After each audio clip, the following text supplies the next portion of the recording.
The legendary 1140 AM KYOK Conroe and 92.3 FM K222CX Houston. The views and opinions expressed on all radio shows broadcast on KYOK are entirely those of the host, guests, and callers who are entirely responsible for all show content and do not in any way reflect the opinions of KYOK Radio, its sponsors, staff, or management.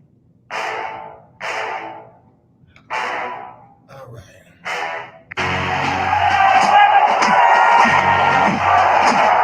When you walk out on that field today, ask yourself this question. What time is it? Game time! What time is it? Game time! What time is it? Game time! What time is it? Let's go! We ready! We ready! We ready! We ready! I'm going to the house!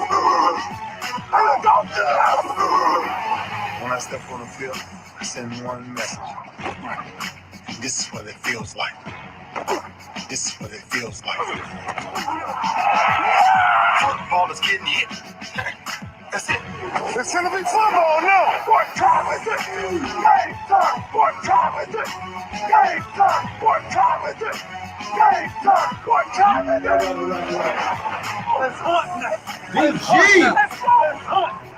We ready? I'm going to the house. I'm going to the house. We're talking about the Jets like we're talking about the Saints. You know, all this we the Miami Heat of football. Yeah. The bottom line good is job, you gotta Pig go Feet. to Come to the the house. Chiefs. It's embarrassing. Yeah. Don't disrespect the game like this. He's a man. Say it again. So I'm so happy I'm going to do it. He's a man. Man, you better get these pig feet, bro. That's what I did. When I step on the field, I send one message. I gotta go to Vegas. Shoot, hang out with James. Oh, my bad. You made my work in my world. What time You don't need no honey buns, bro. You don't need no honey buns. James out there living. He's like, hey, I got a job. Yeah. All right. Fire me. He knows he's great. I'm tripping. Something's happening. Game over. No, this game is not over. In fact, it's just getting started right here on the lunch break on the legendary KYOK and the all-new 92.3 FM. I'm AJ Jones. It is Media Monday, and you know what that means. That means all the way from Louisiana. It is none other than the new homeowner himself, going hard to the paint, and writing for CrescentCitySports.com is David Grubb. What's up, bro? How you doing, man? It's just I'm glad this year's coming to an end, but it's not. There's less time than I need to get stuff done. I need more time. I'm trying to tell you, these next, what's this, the 7th? So we got 24 days. These next 24 days, bro, feel like they on not on cruise control, but they on high speed. Between my show, the house, Christmas, and the Tulane games I have to do, I'm already tired. What's that been like, man? The Tulane games is, the house is new to you, but the Tulane games is a whole different thing. How has that been? I've loved it. Getting back in the gym, basketball is my first love. So getting in the gym again to watch games it's just in and of itself is an honor. There aren't a lot of people in there. There's parents and coaches. Right. And to know what those young people are doing to be on the court, what they're giving up and what they're putting on the line to go out there and play. Because that's what they love to do. I'm honored to get to talk about it and to be in there and be witness to it and to convey their effort to somebody else and talk about what they're trying to do there. Because no matter what I may think personally about what risk, they're being allowed to take, to not document it and to not be honest and truthful and enjoy and allow you to enjoy their enjoyment would not be fair to them. So it's a great privilege to me to get the chance to do it. I think it's outstanding, man. I'm going to make a true confession. Keith Hennick knows. Keith Hennick, Caller of the Year 2020. I went to Tulane. I played football technically.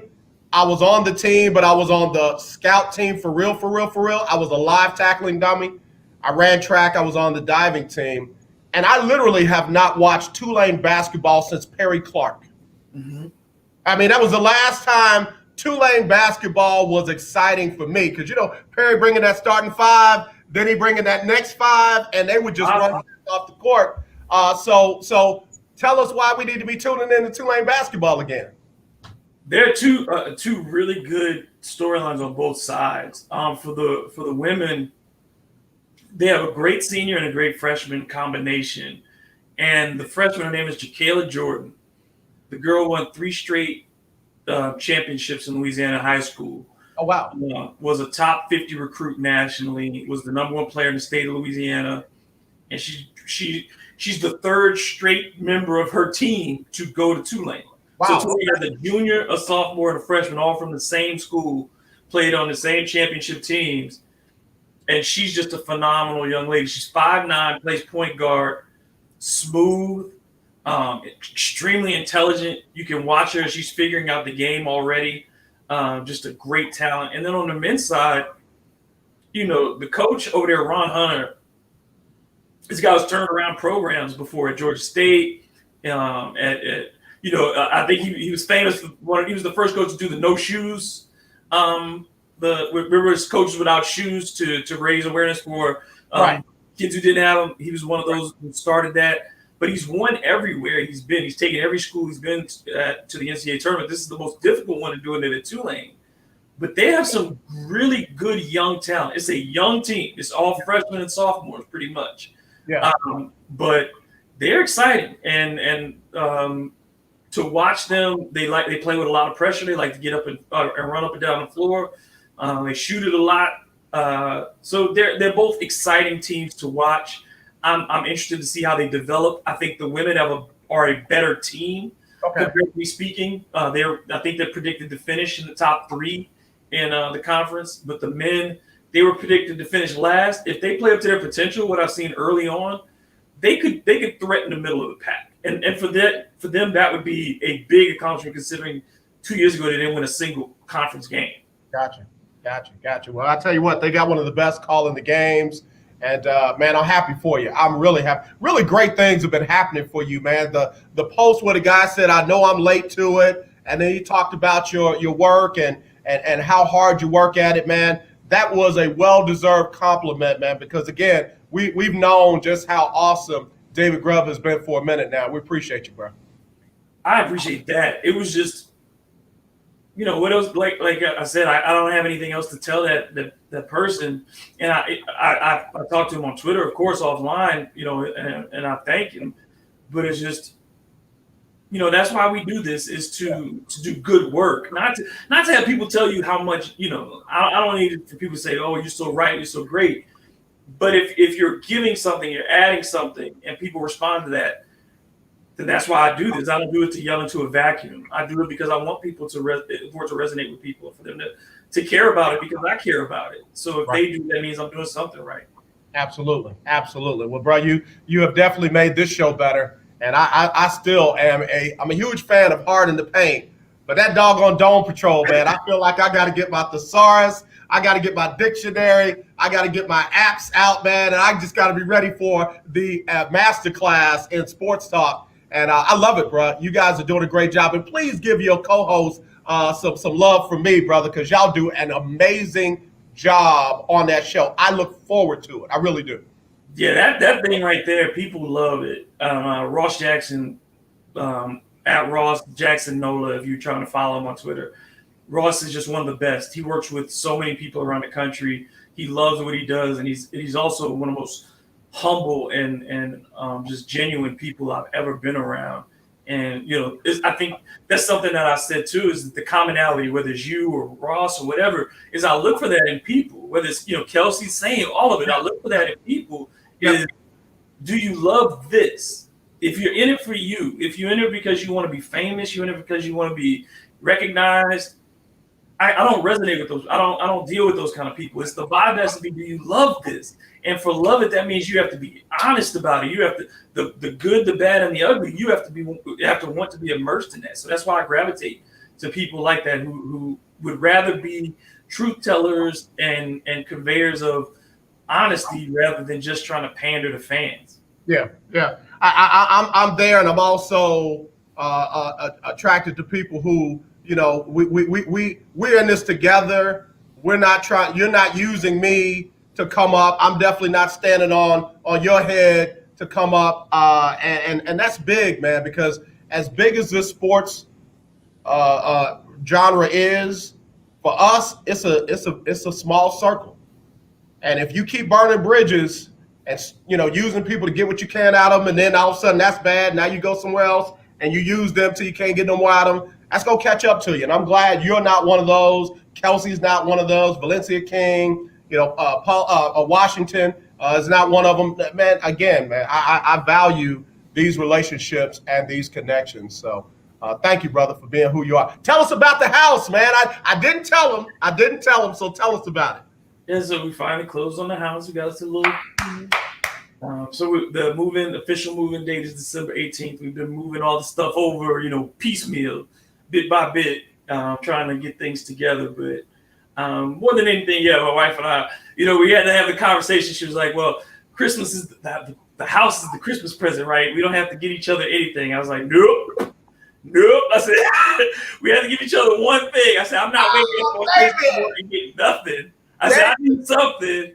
I said, I know it's for Natalia. We get her all that stuff, but I said, I need one thing just to wake up and feel like it's Christmas. So tell sis to call me. I'm gonna tell her what to do. I'm telling her wrap up that remote or put a big pink bow on it and get that to him. Say, here, you can run the TV as soon as you put it up. She knows I'm easy to take care of. She knows what I prefer. So I'm not an expensive date. I'm a very cheap date. I got you. But it's just I said I need something, baby. I said I need something because I can't go to my mama's house this year, and I can't get my mom usually gives me a stocking full of little goodies and stuff. So I need something. I got you. One year, me and my girls, it wasn't even my older kids, me and my girls, my younger kids, we all made something. If you didn't make it, you couldn't give it.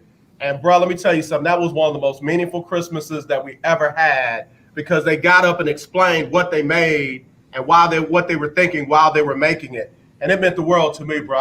Look, I'm about to bust up like baby now. I'm glad I got to take a break. We'll be right back with David Grubb, host of Hard in the Paint. We got to talk about them Houston Texans, man. They got me close, and then they broke my heart. We'll be right back right after this on Media Monday here on the lunch break. Segment brought to you by Butterball Turkey.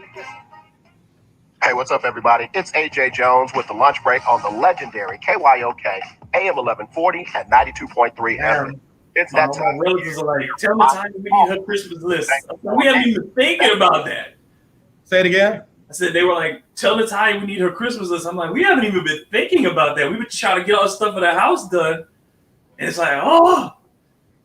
Bro, I called my girls and said the same thing last night. I said, I haven't gotten the first thing from y'all as far as a Christmas list.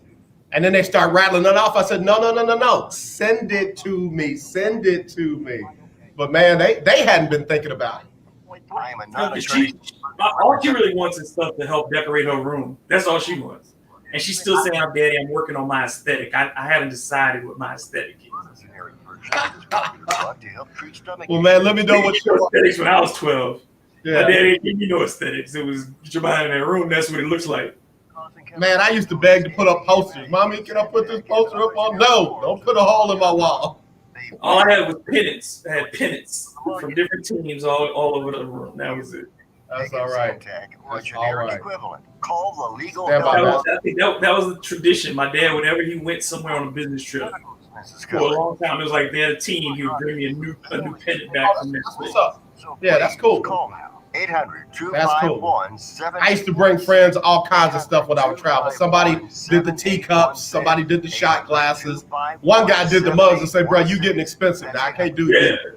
Yeah. $25 a pop. $4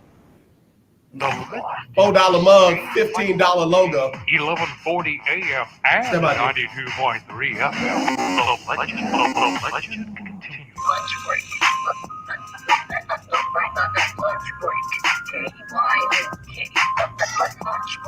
Man, we trapping over here on this lunch break because I got the hottest drops. I ain't trying to put nobody down because everybody's show is good, but I got the hottest drops. And I want to thank my girl, El Michelle, again for dropping them. And David, I got to get you connected with her, man, because she put in that work, bro. She put in that work. I got all kinds of stuff up here. Yeah, And you got them. phenomenal, man. She's phenomenal at what she does. They're tight. I like them. Well, I appreciate it. And got a shout out to Nikki Berry. Nikki Berry just dropped a new single. We're going to have her back on the show. Remember, Nikki Berry dropped in on us on one of our Freestyle Fridays. She just dropped in. So, Nikki, we got to get you back on, talk about your Christmas single, and have you back. So get at me. All right, so, David, the Indianapolis Colts, battling for first place in the AFC South, made the mistake of coming down here to H-Town. And sure enough, them Texans, they rolled with them, Doc. They rolled with them. Got it all the way down to the 2-yard line. About 90 seconds left to go. I know what's going to happen. They're going to score, and then that defense has got to hold them so that they don't get in field goal range and break the Texans' heart. You know what the Texans did for me? They broke my heart before the Colts could break my heart, because they fumbled the exchange between a veteran center and a not rookie quarterback. Talk to me, David, because I've seen a lot on both sides. The multi-million-dollar superstar quarterback has got to handle that. It's not all the center's fault. Talk to me. What happened? I mean, ultimately, that one thing, the exchange itself is just a symptom of what happened to the Texans a lot in the second half. A lot of wasted opportunities, because to end up and lose this game on a safety and after you put up 20 in the first half and not be able to complete drives in the second half at all. And yes, the Colts defense is legit. Yeah, it is. It absolutely is. That's a real defense. It really is. But it shows again, you don't have the balance. Who was the best running back again for the Texans yesterday? Deshaun Watson. I mean, let's just go ahead and say it. The Texans don't have a running game. And I mean no disrespect to Duke. I mean no disrespect to David. But the bottom line is they have no running game. None. And that against a team like the Colts that will wait you out and is anticipating that you will make a mistake, because they will not. That's the whole thing about the Colts. That's when they win, is they are outlasting you. And that's what they did, in this game, was just outlast the Texans, because they knew the Texans would either be unable to make the play or make a mistake. And that both of those came together in that time. Unforced error. And here's where I got to get on us in the media. I kept hearing the folks calling the game and looking at people online, let them score so you can get more time on the clock and go down and beat them with a field goal. Well, guess what? Thank God they didn't let them score, because they were able to secure the win. Where does this mentality come from that you have to hurry up and let them score and go back and win it like that? I think that's only if you are in a situation. There are certain situations where that's the case. Like if it's a one-score game and you can do that. But if you had let them score in that situation, I don't think it helps. That, to me, it just doesn't help. Right. You cannot turn that on and off. Right. If you're the Texans, you're not the kind of team that can say, I know for a fact, and that's nothing against Deshaun Watson, I know for a fact that if he gets the ball, he's going to put it in the end zone. Because he plays for the Texans. Right. You know what I'm saying? That's the whole thing, is you look at it in its entirety. And unless you have certainty, those are typically the situations where you're in. If you are a team that has no margin for error, you can't let anybody do anything. Right. And that's what the Texans are. You cannot allow anything. Everything you do has to be in the affirmative, not the negative. Yeah. What got me was the defense got leaky on the running game again. They had played pretty well in the first half, and then Colts made adjustments in the second half, and you started seeing pops for 8, 9, 7, 6, and now you're second and short, and there's nothing in the world that told me that the Texans were going to be able to keep them out of field goal range. So, the Texans are a team that cannot have more errors than the opponent. They cannot outscore their errors like they used to be able to do back in the past. And still, the Texans were able to throw the ball for so much yardage, but you can't finish off things. Third down was bad. Right. Again, that's not extending your drives because you can't run the football. You can't run the football. If I know you're going to pass all the time, you end up being 37% on third downs or whatever. You end up, and again, you waste performances. The defense does a solid job. It does a solid job, but you don't really you don't force anything. You don't force miscues. You don't get any interceptions. You don't out of Phillip Rivers. You got a couple sacks. Cool. You got 3 sacks. That's fantastic. But Phillip Rivers is not the most mobile guy in the world either. Right. That's average. Yeah. It's inevitable. It's just, but you have to create some turnovers. They didn't do that. Right. You didn't get any big returns, so you don't have that on your side. So everything comes down to being perfect, and they're not a good enough team that they can be perfect. Right. Stay right there, David. Let me take a quick break, and then we'll come back, and then I got to get Butterball on the line. So think about your turkey questions. We'll be right back with more right after this on the lunch break on the legendary KYOK.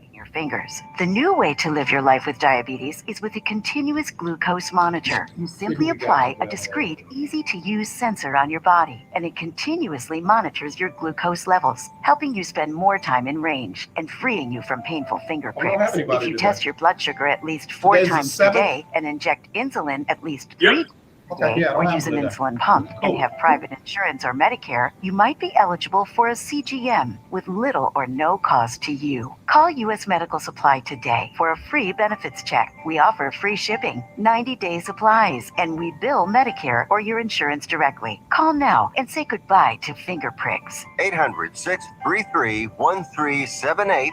800-633-1378. 800-633-1378. That's 800-633-1378. Let's be honest, wheelchairs are heavy, bulky, and ugly. If you carry a wheelchair in your car to take care of a loved one, you know how hard it is getting that clunky, old-style wheelchair in and out of your car. Introducing the Feather Chair Wheelchair. At 13 pounds, it's the world's lightest wheelchair. It folds in seconds and fits neatly in your trunk, backseat, or closet, so you can take it everywhere. And it's only available right here. Order yours today and get a free wheelchair case, a $50 value, yours free. The Feather Chair. The world's lightest wheelchair is just $4.99 with easy payments as low as $16 a month. Sorry, no Medicare or insurance accepted. So call right now to order yours. 800-262-4690. 800-262-4690. 800-262-4690. That's 800-262-4690. Hi, I'm Larry Scott, host of the Not So Christian and Me show. Join me Saturdays for great fun, interviews, music, and the latest news surrounding our world today. We are the show that cares to hear your voice and opinion with real conversation in a no judgment zone. So join me Saturdays from 1 to 2 p.m. on the Not So Christian and Me show right here on the legendary KYOK Radio, 1140 a.m. and the all-new 92.3 FM and KYOKradio.org. Now let's get back to the lunch break with AJ on the legendary KYOK, 1140 AM and 92.3 FM. You better come on with that right here on the lunch break on the legendary KYOK and the all-new 92.3 FM. I'm AJ Jones, got David Grubb joining me hard in the paint. David, we were just talking about the Texans and the Colts, and let's see, Daryl said, AJ, while it was a bad snap, it was still playable. Deshaun has got to keep his head in the game, especially making all that money. What does how much money he makes have to do with it? That's he's making $5. Yeah, if you're the quarterback, yes. No, I don't think anybody's saying that Deshaun it's not on both parts. Yes, it's the execution is on everybody involved in that type of situation. But again, if the game is coming down to that, that's the problem, is that everything is hinging on these moments week in and week out. That's not the sign of a good team. That's the sign of a team that has to have everything go right for it to be competitive. And for him to have to put it on Deshaun Watson after he put up 370 yards in the air and was accurate as could be and threw to guys who you couldn't have named before the start of the season, getting these guys triple digits. Hold on, David. He had two guys over 100 yards, and they were not Randall Cobb, Brandon Cooks, or Will Fuller. And it wasn't just to make it hurt, and it wasn't DeAndre Hopkins. And he had to be the running game again. He had to be the running game again. So you put all this on this one guy to do this week in and week out. And like I said, you're not getting anything of note from the defense as far as turnovers go. They're not giving you short fields to work with. You aren't getting any returns in the return game. That's why they say all phases of the game. It can't just be on Deshaun Watson. It cannot work that way. Let me share something with you real quick, David. This is what people don't get. Just because Romeo Crennel makes defensive coordinating look easy, and he has moments. He has moments where other teams have a better game plan than his. But look over history, over how many turnovers that Romeo Crennel's defenses average a year. You just can't do that. When what's the head coach? Mike Vrabel was here. He didn't do that. When they brought in Anthony, he hasn't been able to do that. There was something about people that study this stuff and break it apart and then put it back together and try this and try that. Some things don't work, some things do. But Anthony Lynn might be a great guy, but he is not to the point yet where he has figured out how to manufacture turnovers with his defensive scheme. And turnovers matter. They absolutely do. You know, winning the turnover battle is usually an indicator of who won the game. And even though it was a one margin yesterday, that's all it takes. Right. That's all it takes. It's that one extra possession that takes points off the board for you. And even if it doesn't result in a score by the other team, it takes time off of the clock. So those two things, that's why turnovers are so bad, even if they don't result in points. So that's the Texans are just in a position that you find when you are mediocre or below. Right. You need something to go your way. And to make Deshaun Watson the focus of any of the criticism, yes, he can always be better. And I guarantee you there are things this morning that he's looking at on his own to say, what could I have done better? But he wasn't the reason that they lost that game yesterday. Deshaun took it yesterday. Deshaun said, that is on me. I let the team down. I let the city down. I let the fans down. Deshaun went down. In the moment, okay. Yeah, in the moment. Yeah. But over the course of that game, was he the reason that they did not win? No. You wouldn't put him in the top 4 of the reasons that they did not win over the course of the game. And that's what we always have to remember. We boil down sports so many times to one play. Right. But to get to that point, you had to do A, B, C, and D. So you can't eliminate those things as being of value as well. Yeah. I got to give some credit, though. And I don't believe I'm going to say this, but I got to give – it's going to hurt my mouth to say it, but I'm going to go ahead and say it. Pray for me, David. Tim Kelly called one of his better games of his non-illustrious career. Tim Kelly had a couple of plays that he called in that game that I was like, okay, all right, that was creative. Okay, I see what you're doing there. That was the right play for the right situation and for your personnel. So I got to give him credit. His offensive game plan was good yesterday. I would give it a solid B, B+, A- even.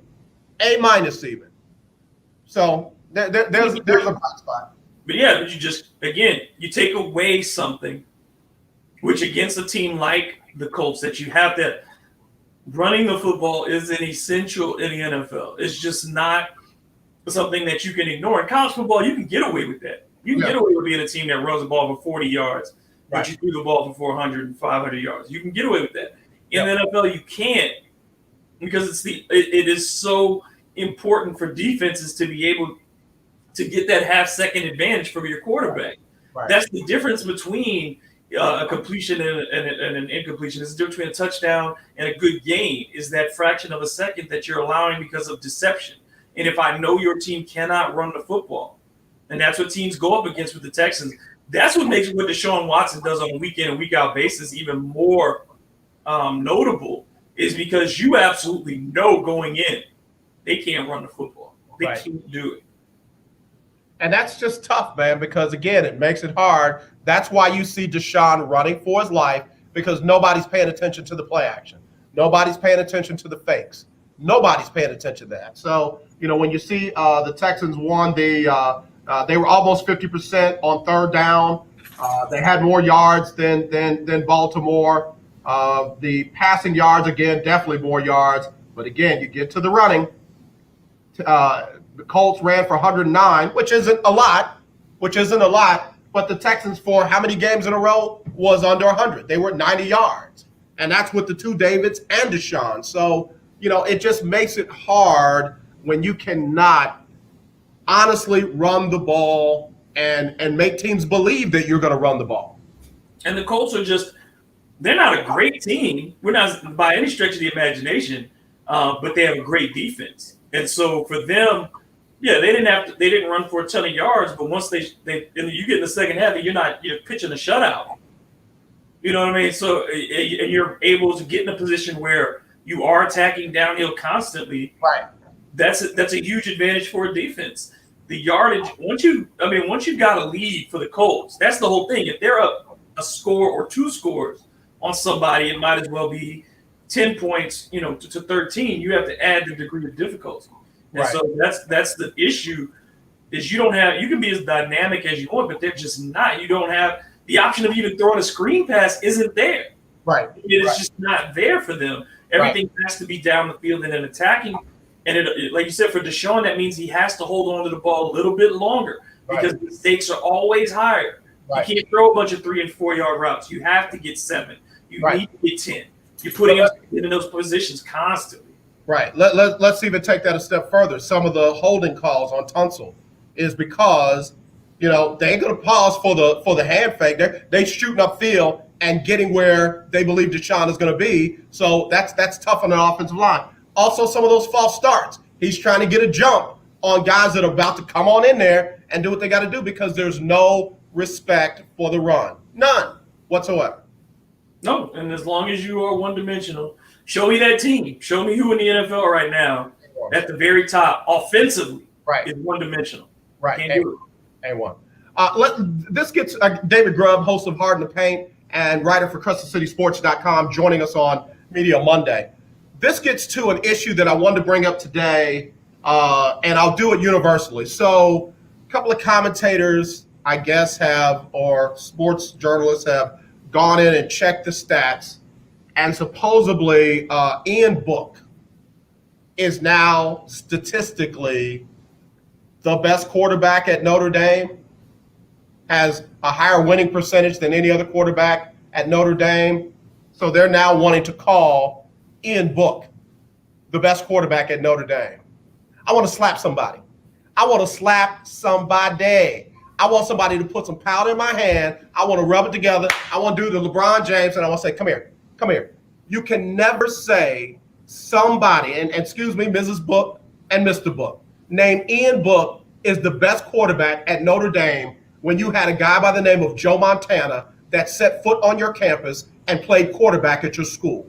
It's the same thing with the Texans. They're now saying he's overrated. Talking about Deshaun. He's overrated. There is no way, I want to slap somebody. There's no way in the world you can't say he is the best quarterback that the Texans ever had when you had Matt Schaub, when you had Brock Osweiler, when you had Ryan Mallett, Brian Hoyer, David Carr, Sage Rosenfeld, Tony Banks. Do I need to go on? Tom Savage? Ask how many teams in the NFL right now would not like to have Deshaun Watson.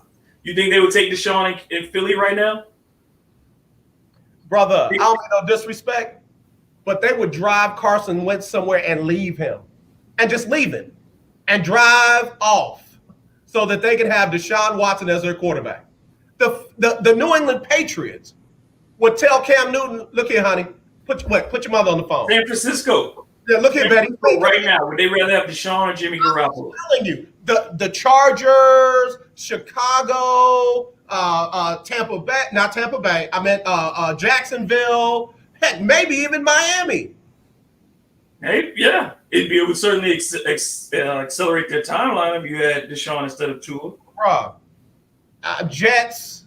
We can go Oh, on. the Jets. Oh, come on. The Giants. Minnesota. Bro. Dallas. Yeah. So all I'm saying is this mindset. Touch on the Ian Book thing for me for a minute first. Ian Book. Well, look, you ain't even got to go to Joe Montana. Tony Rice. I said him too. I said Tony Rice has got a whole chip and only lost one game. Call Tony Rice and ask him how good he was. I mean, Brady Quinn at least finished top 5 in the Heisman race. So I mean, as I wasn't a Brady Quinn, you got to at least earn those kind of credentials, don't you? You got to at least get invited to the Heisman ceremony or something. I know numbers don't lie, David. I know numbers don't lie. I love the numbers can be inflated from era to era. And at Notre Dame, to be the best, you have to at least take your team to you have to be in that championship conversation to have some great win. He doesn't have a signature win to his career yet.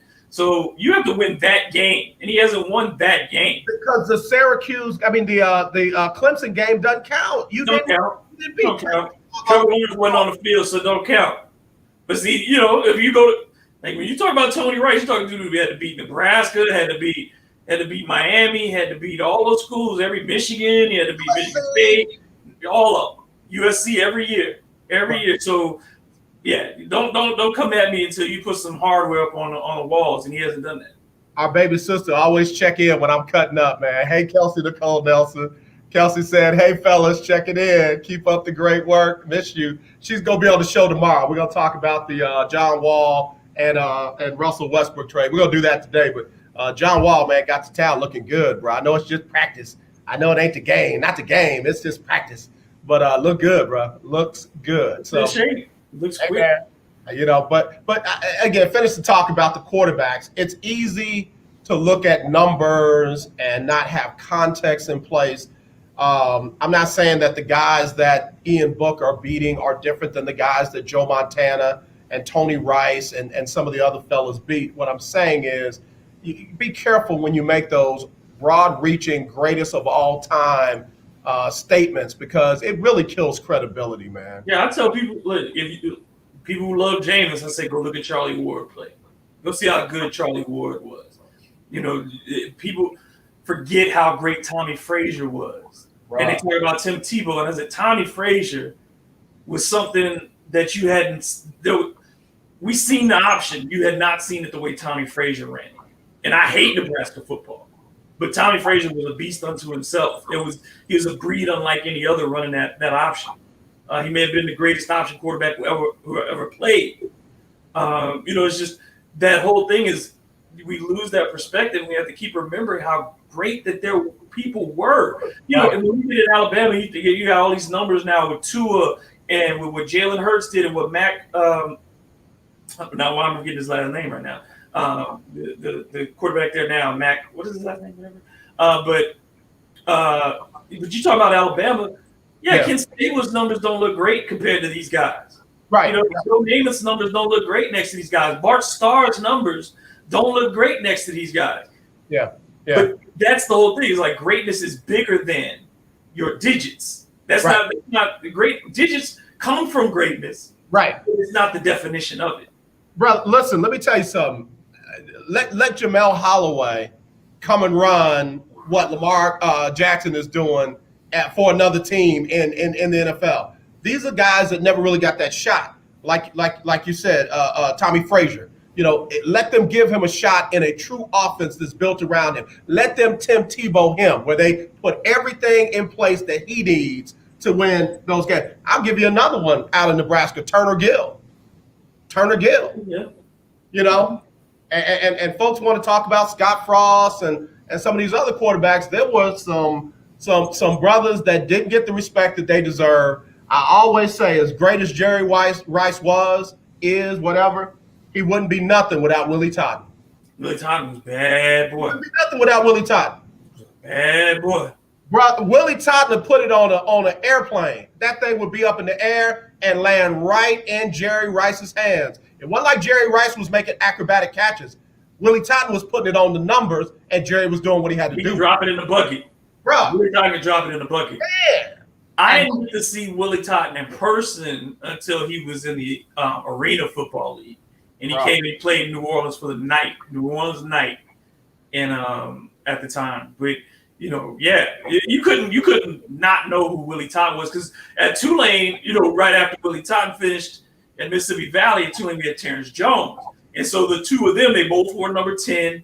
Mm-hmm. You know what I mean? And so it was like that thing of, just like there was a big similarity between the two. Terrence Jones was mobile, had a big arm. You still to Mark Zeno, which was very much a similar physical profile to Jerry Rice. And so it was like Tulane had its own little Rice Totten kind of thing going on with those two.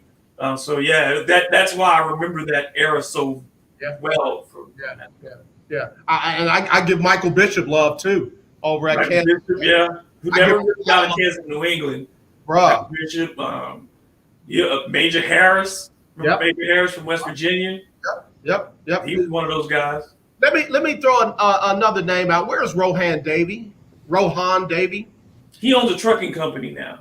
Okay. He lives in I think Alabama or Florida. Okay. But, he owns a trucking company now. And he still does LSU radio appearances during the season, talk football. But that's what Rohan is. Back up. Best LSU quarterback outside of from last year. Like outside of what Joe did last year. Yeah. Rohan Davey had all the best seasons that I had seen in my lifetime at LSU. Yeah, and was a backup in New England for a long time. So, one of the things, and I'll close this out, one of the things that got me is we're giving Ian Book all the credit for all these wins. The kicker that was on the team is the winningest kicker of all time, too, if that be the case. The punter is the all-time winningest punter on the team, if that be the case. The left guard, the nickel back, you name it. You cannot give all that credit to the quarterback like he won all those games by himself. Anyone who has played as long as he has that same designation. Why give it all to Ian Book? And we've learned over the years that attaching wins and losses to individual players is a bad thing to do. Baseball has figured it out with starting pitching. That's why you don't see, it's not just how, the number of wins you get over the course of the season. You can be the best pitcher. It ain't my fault if I give up 2 runs, but my team scores 1 run every night. That's not on me. I'm still the best pitcher around. I just have a terrible team. And the same can be true in football. You could be on a great team and not necessarily be a great quarterback, because as Gino Torretta, ask a lot of guys who got carried by championship teams, who got Heisman trophies and things like that, and people said they were all this and all of that, and then you saw that they were a product of their talent, of the talent that was around them. Craig Eric, Miami had at least 8 of those guys. Right. The Miami quarterbacks who all made it came before they were really the U. Bernie Kosar was before they were really the U. Right. Jim Kelly was before they were really the U. Vinny Testaverde is the only, but he didn't have a great career. He didn't get his best years till he was in his mid-30s. Right. So, I mean, it wasn't like Miami was producing these stellar quarterbacks, but they were winning awards every year. They were winning all this stuff. So I don't like to judge individually the wins and losses unless I watch that person enough to say they're the reason. And there are certain players that you see are transcendent.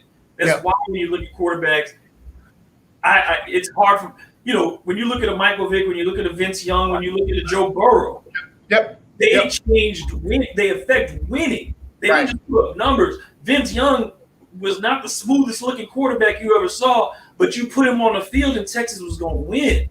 That's right. He even had a good winning percentage in the NFL. He just had a coach. He just won games. He didn't look good all the time doing it, but Vince Young won games, and that, to me, if you're measuring who the greatest player of your in your school's history is, that has to be a big part of it. Do they make it happen? Yeah. No, I agree. We got to take a quick break. We'll come back with David Grubb. If you want to get in on the discussion here on Media Monday, 281-453-1000, 281-453-1000. This segment is brought to you by the CARE team. If you do not have health insurance and you want to get some, like me, one of the millions and millions that don't have it, listen up to the CARE team's ad, and you can find out how you can get some for as low as $0 to $50 a month right here on the lunch break. Hello, my name is Margaret, And I'm not a paid actor. I'm simply a very satisfied customer that has received good advice from the care team insurance. Without the help from the care team, we would not have had health insurance. The care team has saved my daughter's life. This is one of the many great results of Care Team's efforts. Don't get caught with bad or no insurance at all. Let Care Team assist you with our free enrollment assistance program. Call now, 281-990-1377. There are over 13 million people without medical insurance that should qualify for plans starting at $0 to $50 per month. Care Team has helped thousands of people just like you. This is AJ Jones, and KYOK listeners, I want you to call now and see what you qualify for at 281-990-1377. That's 281-990-1377, or visit careteamcares.com.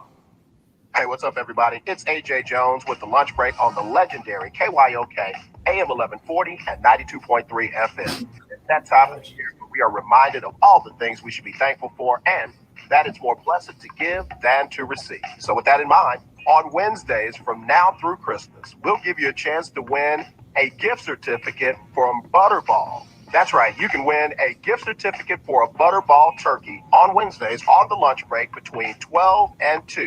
Just be the right caller, and your Butterball turkey will be on us at the legendary KYOK AM 1140 at 92.3. You're listening to 1140 AM and 92.3 FM. The legendary KYOK. You're listening to The Lunch Break with AJ on the legendary KYOK 1140 AM and 92.3 FM. All right, y'all, we're back at it here on the lunch break on the legendary KYOK and the all-new 92.3 FM. Big shout out to Keith D. Keith D said, yeah, man, that's crazy that they don't realize that Deshaun is the best this franchise ever had. It's just a fact. It's just a fact. I mean, give me a quarterback here in Houston ever better than Deshaun right now. You can't. There's a reason they gave him $40 million. Well, not gave. The reason the man earned at $40 million offer per year. There's a reason. There aren't, at his age, the amount of years he has ahead of him, as long as they protect him. Mm-hmm. Who would you change situations with in a reasonable way? You're not going to get Pat Mahomes from somebody. You know what I'm saying? You're not going to get Russell Wilson out of Seattle. So whose situation would you rather have than the one you have? You have a franchise quarterback in hand. You have him in hand. He's under the age of 30. This is the winning period for all quarterbacks. They usually, if you don't win your first Super Bowl before the time you're 30, you typically will not win one. So you have this guy in that area. Do something with it. Do something with it. Right. Do something with it. And again, given what he has been under for the beginning of his career and now is under an interim situation and has this team and this roster competing. They didn't compete against Baltimore. They didn't compete against Kansas City. But they're competing now. Bruh, I mean, I'd love to see him under, don't know if we'll get him, Eric Bieniemy. I'd love to see him under, one of the other guys that they're talking about possibly bringing in. But let's just give it time. Let's let this play out. Let's see where this team goes with good leadership, good management, and good ownership. That's what we need to see. Yeah, and the biggest thing is going to be, can you get under the cap and get enough money to start developing the things he needs around him? Can you develop a running game? Can you get an offensive line that's strong across the board? Can you get people who are ball hawks in the secondary who can create something? Can you get an impact linebacker who's going to lead your defense? Those are the things all NFL teams have built up the middle. Right. And the Texans are weak up the middle. Yeah. That's just the nature that they have no running game. Like I said, the interior line is weak. The defensive interior is weak. The linebacking up the middle is weak. The safeties are not great. As long as you're weak up the middle, you're going to be a weak football team. And that's the thing. They've got so many places to fill, no money to do it, and no draft choices. So whoever the GM comes in, Garrett Jones, hint, hint, hint, whoever the GM that comes in, they have got to be extremely creative, and they've got to be a capologist, bro. They got to get in the cap lab and mix something up that folks have never seen before. And I'll be honest with you. I don't think Rick Smith got the credit that he deserved for getting out from under the Brock Osweiler contract. Looking back on that now, the fact that he was able to get out from under that and not give away a whole lot. He didn't give away a whole lot. That was amazing, and that brother deserved a lot more credit than he got. And that's what it's going to take, some creativity to get back into the position that you're in, because it's you have to do a tear down in certain places, but you cannot expose your greatest asset to unnecessary risk of harm. Yeah, that's how you have to view Deshaun Watson if you're the Texans. He's the most important thing you own. Right.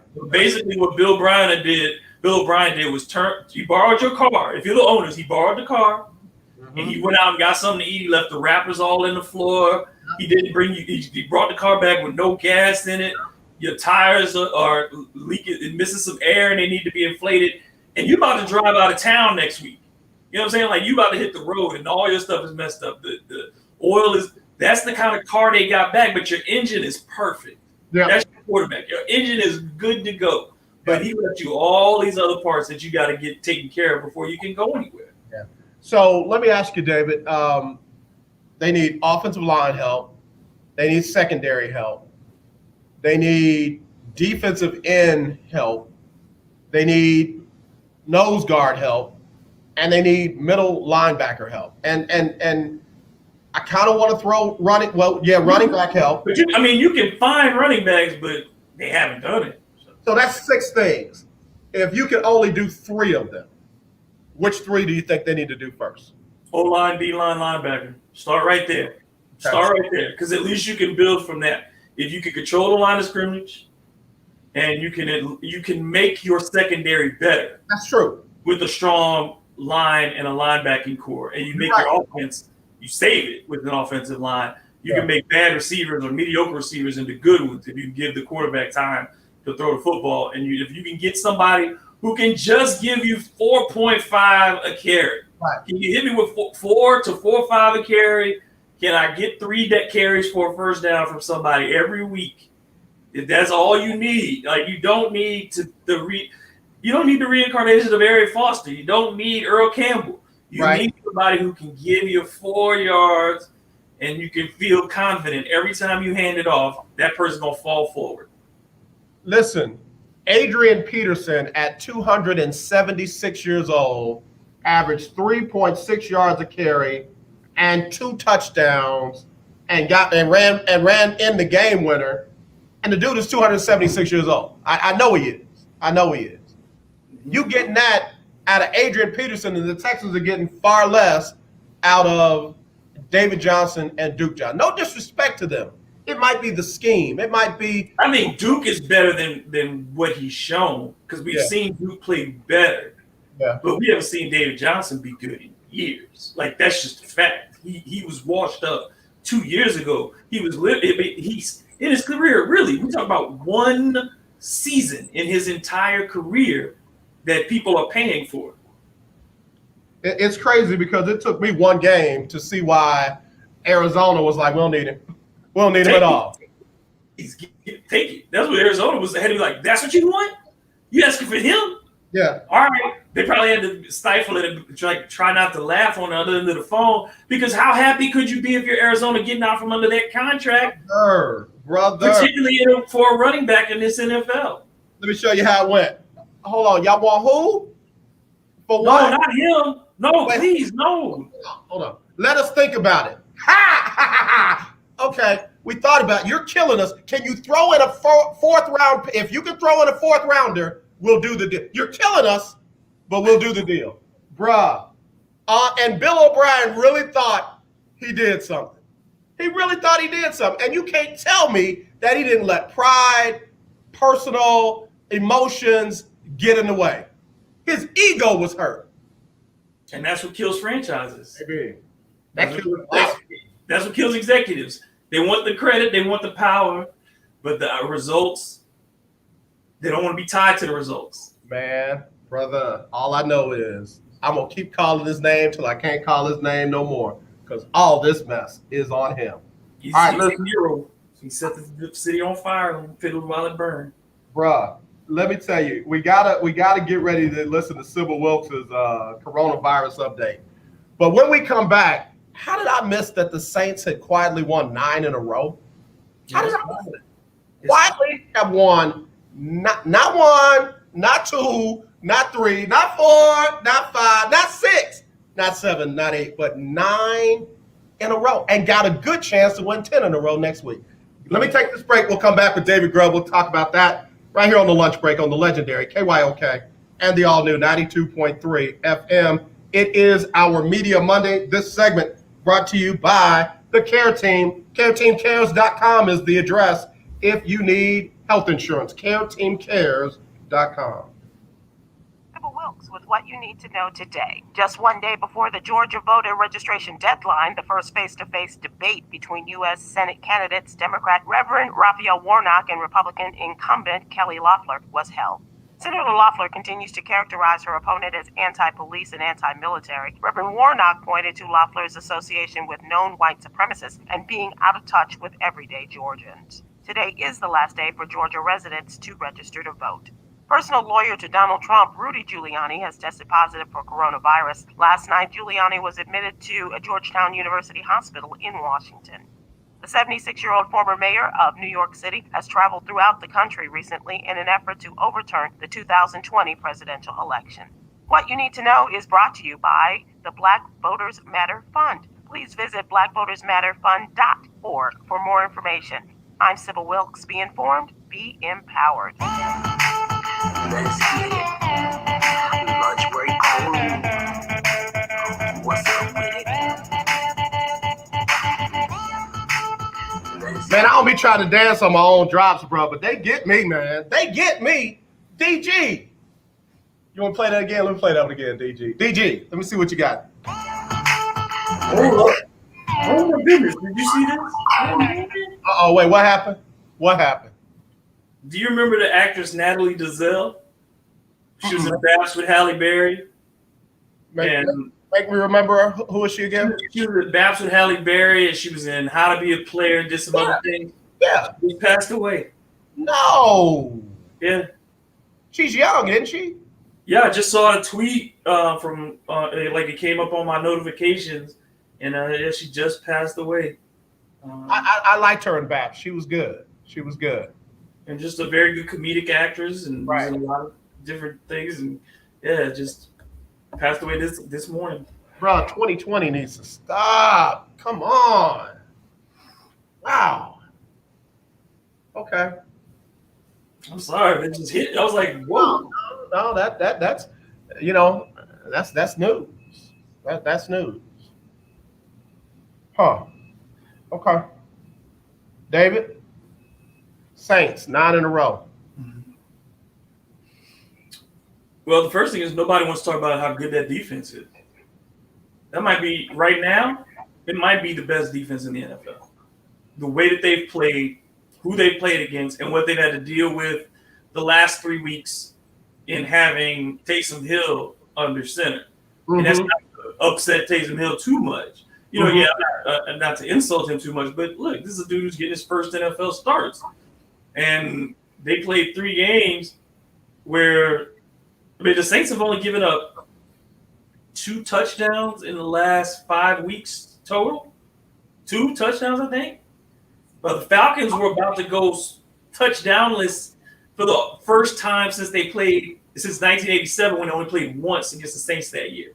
So that touchdown the Falcons scored in the fourth quarter that brought them within 6 that they couldn't finish off the next drive. Right. That was the first time they had scored a touchdown against the Saints this season, and that was in the third quarter of that game. Right. So, like, this defense has been legitimately scary for people over the last few weeks. And that's how you win games when you have an older quarterback. You don't have to have Drew Brees throw for 400 yards. Right. You don't have to have him drop back 40 times. You can give it to Latavius Murray, and they're seeing that. You can give it to Alvin Kamara, and they still – Michael Thomas is still out there being Michael Thomas. Right. You know, had 100 yards yesterday against the Falcons. They knew it was coming his way. They couldn't stop him. Stop And him. they found this young kid, Adam Troutman, at tight end, and that kid can run routes. And Jared Cook better watch out because Adam Troutman's coming for him. The Saints, the rest of the season, the only game I think they'll be an underdog in is when they host Kansas City. And Kansas City's not perfect. So I think the Saints, if you have a healthy Drew Brees in the Superdome, and I know there won't be a ton of fans in there, doesn't matter. They're still at home. I'd give the Saints, even money against the against the Chiefs at that point. There's not a team in the NFL that I think is significantly better than the Saints. Yeah. The only ones that are in their class are Pittsburgh and Kansas City. And that says a lot. David, stay there. Let me hit the top of the hour. We'll be right back with that talk right here on the lunch break on the legendary KYOK and the all-new 92.3 FM. The legendary 1140 AM KYOK Conroe and 92.3 FM K222CX Houston. The views and opinions expressed on all radio shows broadcast on KYOK are entirely those of the host, guests, and callers who are entirely responsible for all show content and do not in any way reflect the opinions of KYOK Radio, its sponsors, staff, or management. All right, y'all, we're back here on the lunch break on the legendary KYOK and the all-new 92.3 FM. I'm AJ Jones. This is our Media Monday, and joining me is none other than David Grubb, host of Hard in the Paint and writer for CrescentCitySports.com. Glad to have David joining us. And David, we're talking about the New Orleans Saints and the fact that they have won 9 in a row, and kind of like what they did last season when Drew Brees went down and Teddy Bridgewater stepped in, they have won even without Drew Brees, which says something, how this team is not focused on any one play. They've won without all of their superstars at one time or another this season. Yeah, name a team that has had at alternating points. It's missed out on the reigning offensive player of the year, a first ballot Hall of Fame quarterback. They missed out on Emmanuel Sanders missed games as well. Who's a number 2 receiver. They had games where both of Mike Thomas and Emmanuel Sanders were out. Yep. They had games where all 3 Drew Brees have missed games, have been limited. They've had a game where their entire starting secondary, the corners were all gone. They had games where 3 of their starting offensive linemen have missed the game. So they've won in every way possible this season. No team at the top, not Pittsburgh, not Kansas City, not Green Bay, has had to face the challenges that the Saints have had to face. But then in division, nobody's had more teams developed personally and specifically to beat them. Right. Everybody was geared up to beat the Saints. Everybody jumped on the Tampa Bay bandwagon. Everybody jumped on Atlanta's going to be back this year. Everybody was ready to say that. And here the Saints are standing with only 2 losses, and likely, like I said, will only be an underdog, if even a slight one, to the Chiefs the rest of the way. Yeah. They got Carolina, the Chiefs, and the Eagles. It's not much left. Yeah. Let me get a call in here. Hello, you're live on the lunch break. Who's this?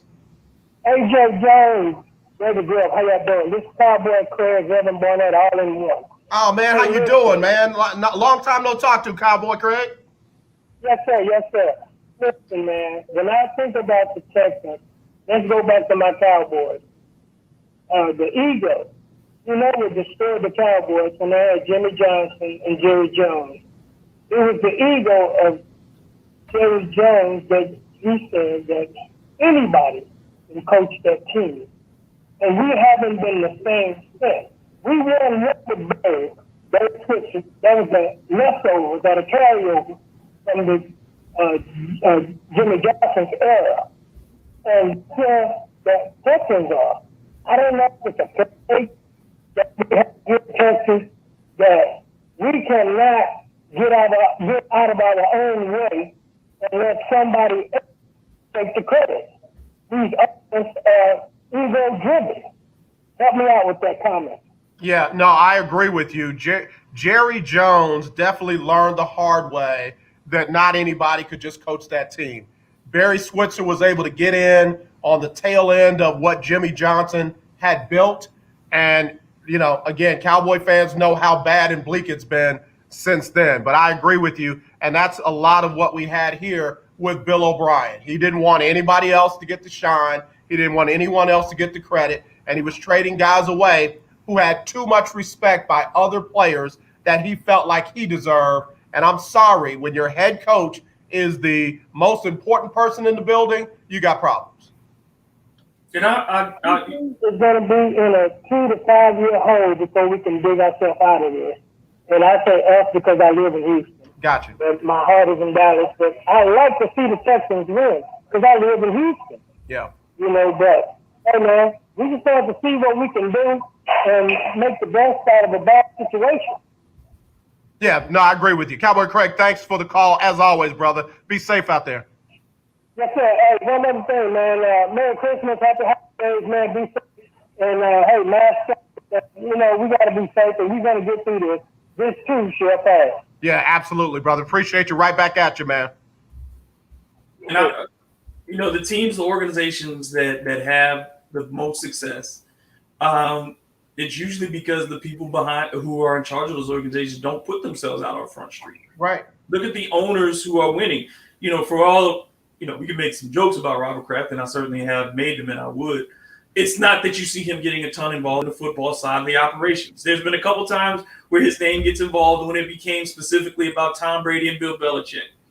But the rest of the time, he's doing what good owners do. He's checking the books. Right. Making sure he knows what the money looks like, but you let the football people do the football thing. That's why you hired them. You are not a football person. Right. There's a reason you are owner of what and you're an owner. There's a reason you got the wealth you have, whatever it is, and it wasn't football. So if football wasn't the way you made your money, then why would you think that you need to be the person who knows everything about, football? And the same thing with general managers. General managers are not coaches.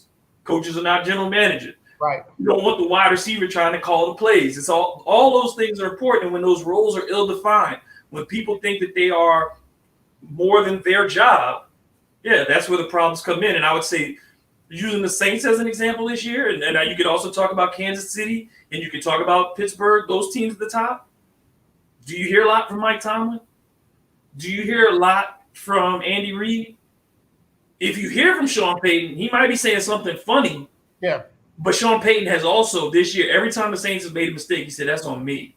Yep. Every time, even when it wasn't. Yep. Sean Payton's been out front and said, that's on me. Yep. So the organizations that are winning, you don't see this clamoring for, respect or clamoring for name recognition because Mike Tomlin don't care. If he's got a ring on his finger at the end of the year, you're going to have to call him champ no matter what. Mm-hmm. Same for Andy Reid, same for Sean Payton. You're going to have to call me champ if I win it. So what does it matter who's talking about me from week 1 to week 16? Because all that matters is week 17 through week 20. That's the truth. It's nothing but the truth right there. We were talking about the Saints. We were talking about the running game that was lacking with the Texans. The Saints ran the ball 36 times, 207 yards, and a touchdown. And then your guy Taysom threw for 232 and 2 touchdowns, didn't turn the ball over by interception. So, again, when you put that with that defense, good things are going to happen. Good things are going to happen. And you see Sean Payton adapted over these 3 weeks with Taysom Hill. They're not running a Drew Brees offense. Right. He's not trying to fit a round hole into a square peg. Right. Taysom can't do these things. Right. Here's what he can do. And you can see where Taysom doesn't do things well. He's not a guy who anticipates throws. Right. He doesn't lead receivers. He throws guys open. And then, he's not a passer. He's a thrower. Mm-hmm. And so you have to deal with those things. He's not particularly accurate on the deep ball. So how do you fix those things? You get the ball out of his hands as quickly as possible and let receivers do what they do. And you have Alvin Kamara and you have Latavius Murray, if that man doesn't get 15 carries every game, that's the only thing that frustrates me on those weeks. That man should be getting all the carries he can get. He's 6'3" and looks like Eddie George when he's running up in there. Yeah. It's just he's not particularly a wiggly dude, but at 6'3" he is powerful, and that's a load coming at you. And I call him like Derrick Henry, the poor man's Derrick Henry. Derrick Henry, that's 2 grown men. Yeah. But, I would take a poor man's Derrick Henry if he's getting me the kind of yardage that Murray is, And with that defense, again, if you get a Saints lead, it's done. It's over. Yeah.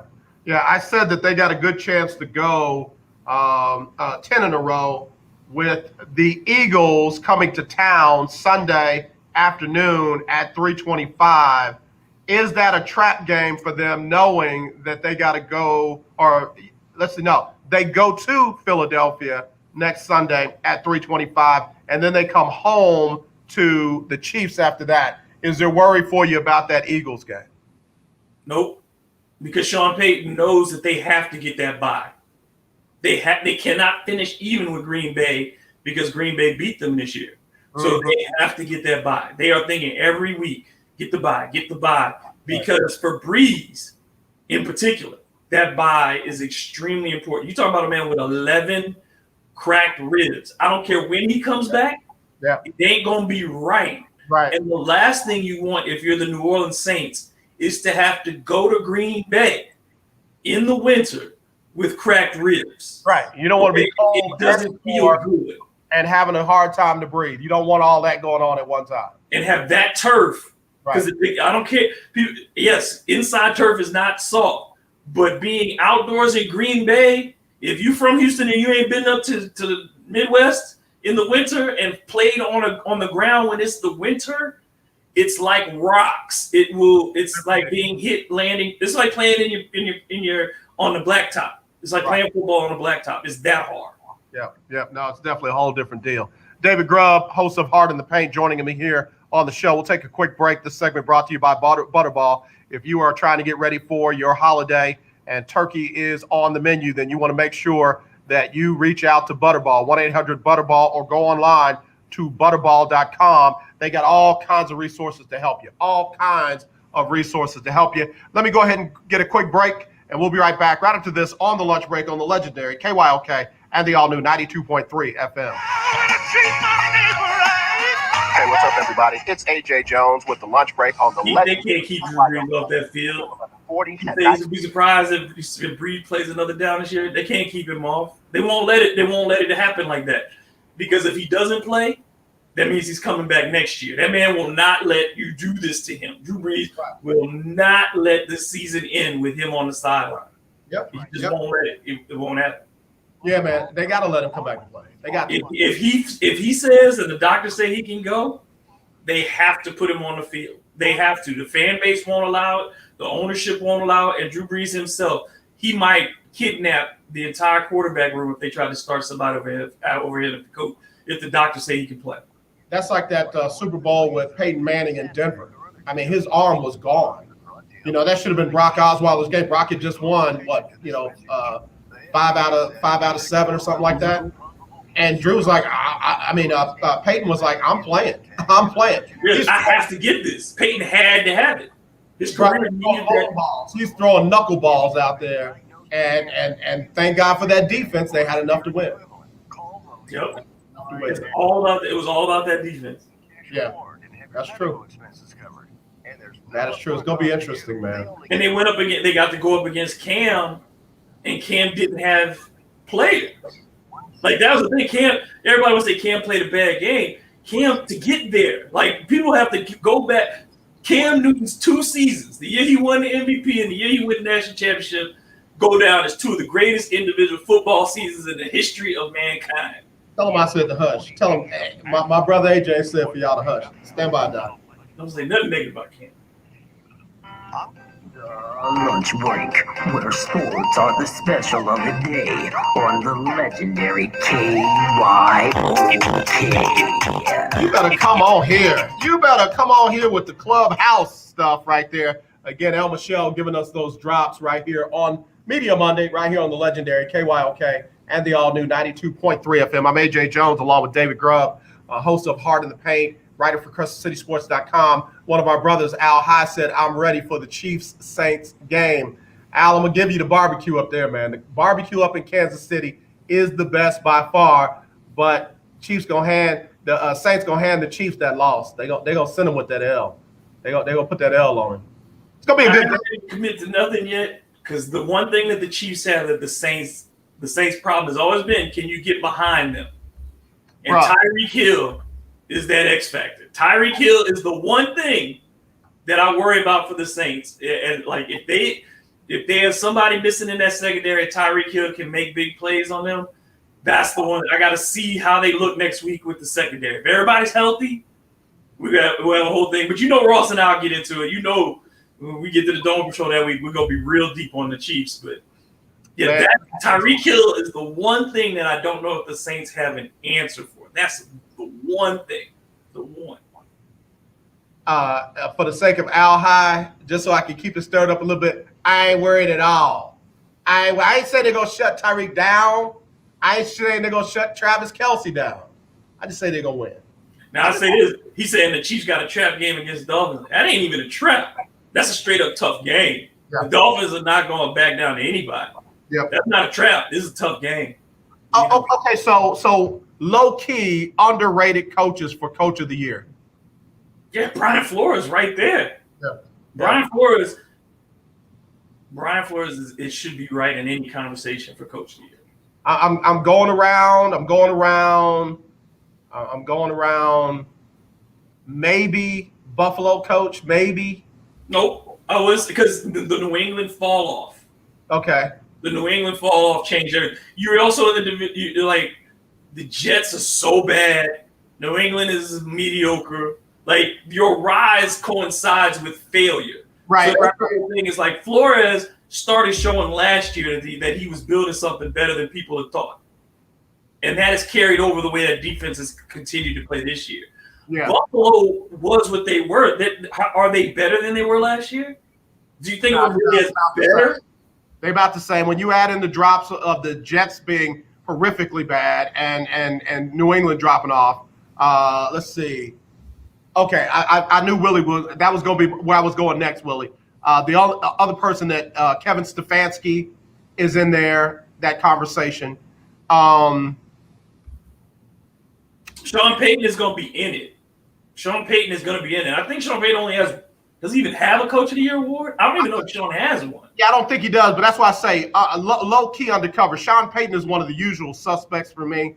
But if you go low-key undercover, Stefanski, Flores. I think the thing with Cleveland is, do they get credit for living up to what people thought they were supposed to be anyway?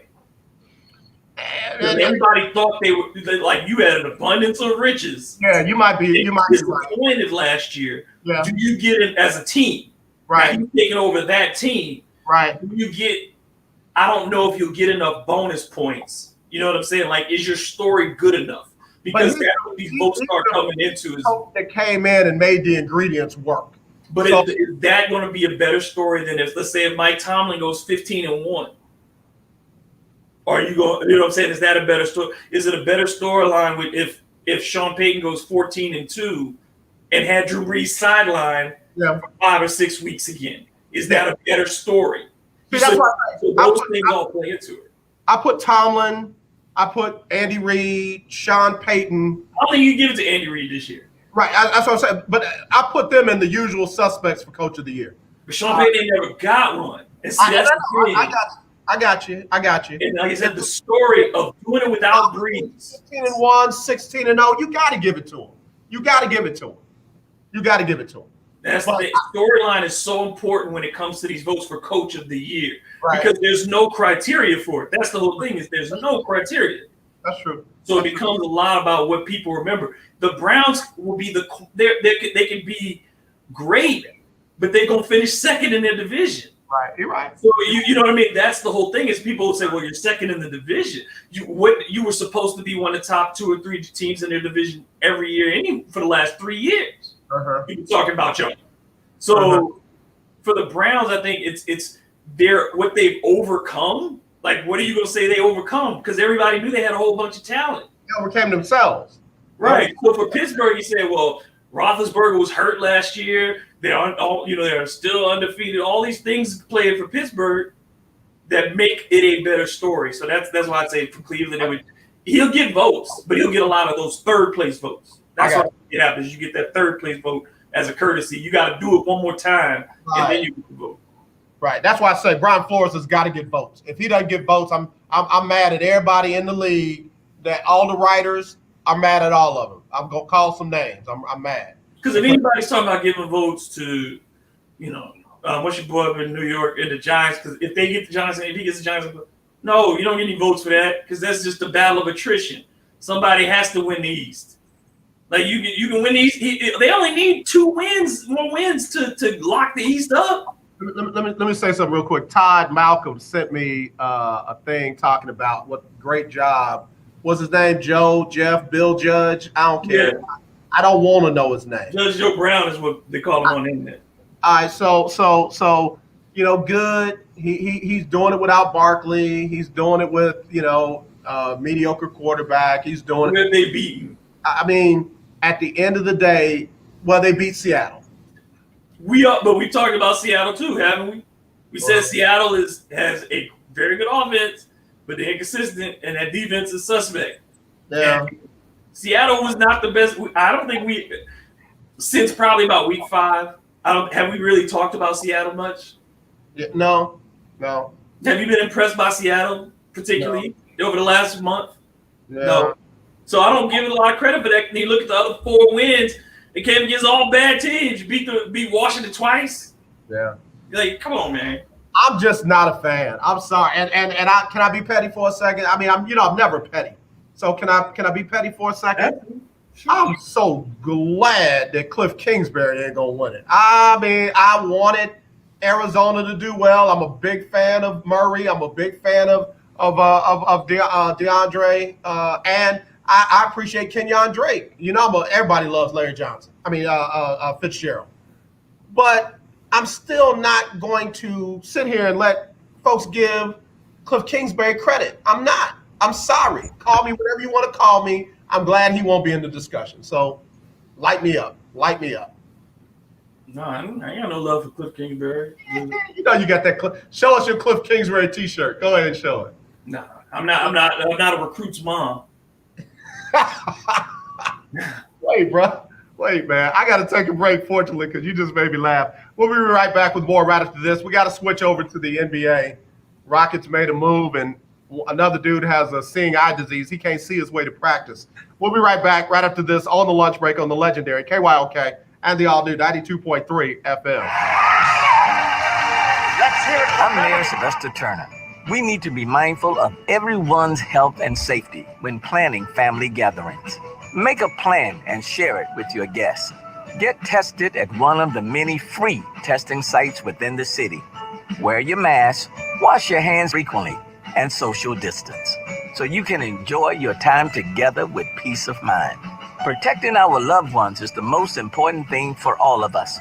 Mask up, Houston. We're better together. The legendary KYOK 1140 AM. The legendary KYOK 92.3 FM. 2 radio stations in one. The old way of living with diabetes is a pain. You've got to remember to do your testing, and you always need to be sticking your fingers. The new way to live your life with diabetes is with a continuous glucose monitor. You simply apply a discreet, easy-to-use sensor on your body, and it continuously monitors your glucose levels, helping you spend more time in range and freeing you from painful finger pricks. If you test your blood sugar at least 4 times per day and inject insulin at least 3 times per day, or use an insulin pump and have private insurance or Medicare, you might be eligible for a CGM with little or no cost to you. Call U.S. Medical free benefits check. We offer free shipping. Say it again. I said shout out to Colt McCoy and all, Insurance directly. Call 800-633-13. Would have beaten Alabama national championship that year if he doesn't get smashed in the shoulder. 800-633-1378. That's 800-633-1378. I'm Larry Scott, host of the Not So Christian and Me show. Join me Saturdays for great fun, interviews, music, and the latest Come on, man. That ain't good. cares to hear your voice and speak with real conversation in a no judgment zone. So join me Saturdays by a grand total of 4 points. Not So Christian and Me show. Right here on the legendary KYOK Radio, 1140 AM, and the all-new 92.3 FM, and KYOKradio.org. KYOK, the lunch break. All right, y'all. Let me quit showing off my dance. Somebody just said, I see you trying to dance to these drops. Yeah, because they hot. Because they lit like that. I'm going to spend like 30 seconds on this, and David, you can comment if you want. I just got a text message from a 512-920 number trying to figure out why I am not reporting on Urban Meyer coming to UT. First of all, Urban is not coming to UT. Second of all, Urban is not coming to UT. Third of all, did I say that Urban is not coming to UT? Why would I report something that A, is not going to happen, B, is not going to happen, and C, is not going to happen? Just because y'all ran the score up on Kansas State, let me say it slow for people who can't hear me. Just because y'all ran it up on Kansas State, don't mean that y'all are in any discussion for a college football playoff, for the Big 12 championship, for anything that matters. And oh yeah, by the way, let me leave you with this parting gift. Urban Meyer is not coming to UT. Thank you. Go ahead, David. He's not coming. He already told him no. He told him no. Now, people say, well, people change their minds all the time. Yeah, they do. But when they flew to him, everybody knew the Texas Jet went to Ohio to go visit Urban. And he tells you no to your face, it ain't changing. Urban got money. You know what I'm saying? Like, Urban's got money. So, and we know Texas has all the money that they need if they wanted to hire him. If he wanted to ask for his number, the number would have been paid. If he would have told Texas it's going to cost you $10 million a year to get me, they would have thrown $10 million right on the table that moment. So let's go home. Yep. So if they were able to leave Ohio and they didn't have some assurance from him that he was going to take the job, he ain't taking that job. Yeah. No, and again, that's all that needs to be said. That's all that needs to be said. Fix your problems on your team with your head coach right now, and we're not going to be a part of the burnt orange rumor machine, because that ain't a thing. That's not a thing. Like, UT hadn't been a thing in a while. And I'm sorry. I've said it all along. Red McComb and all your boosters and all that are running on the ghosts of Christmas past. Y'all ain't it. Y'all haven't been it. Y'all probably not going to be it no time soon. So just swallow that pill, baby. Just swallow. Bob Stoops got more Big 12 championships by himself and ain't been coaching for how long now in Oklahoma? Bob Stoops had more than Texas as a university. The rumors of Lincoln Riley and Oklahoma's demise were far overrated. I'm sorry. Oklahoma has bounced back. UT has not. Period. And that tells you a lot, that you can still get kids to go to Oklahoma. And you can't convince them, even in the state of Texas. Texas loses out every year on these in-state recruits at a school that has never had a problem making money. So you tell me what the problem is. I'm sorry, man. Again, we can talk about it all day, and folks are on this whole, you got to create with your words what you want to, have happen in your life. I'm a pony. God dog it, I have not one hoof. I can say it all day long. That is not going to make it true. You can aspire to whatever you want. You can aspire to be great, but you cannot say I am great without demonstrating that. You cannot crow unless you got something to crow about. And Texas doesn't have anything to crow about. And I don't say that if somebody wants to be all, because I'm not, don't people tie me to LSU because I'm not an LSU person. Look, my school's Michigan and Wake Forest, and neither one of them is winning anything anytime soon. So I'm not here to throw stones on anybody's grave. But I'll say Texas has to get real, just like Michigan got to get real, just like for Bama had to get real for a long. It took Bama a long time to get real about what was going wrong with their program before Nick Saban came along. That was a long, hard road for the University of Alabama. Texas is like a lot of schools that get to that point. They forget how they got there. They forget what they did to become great. And they think that the name Texas and showing that burnt orange is enough to make people scared.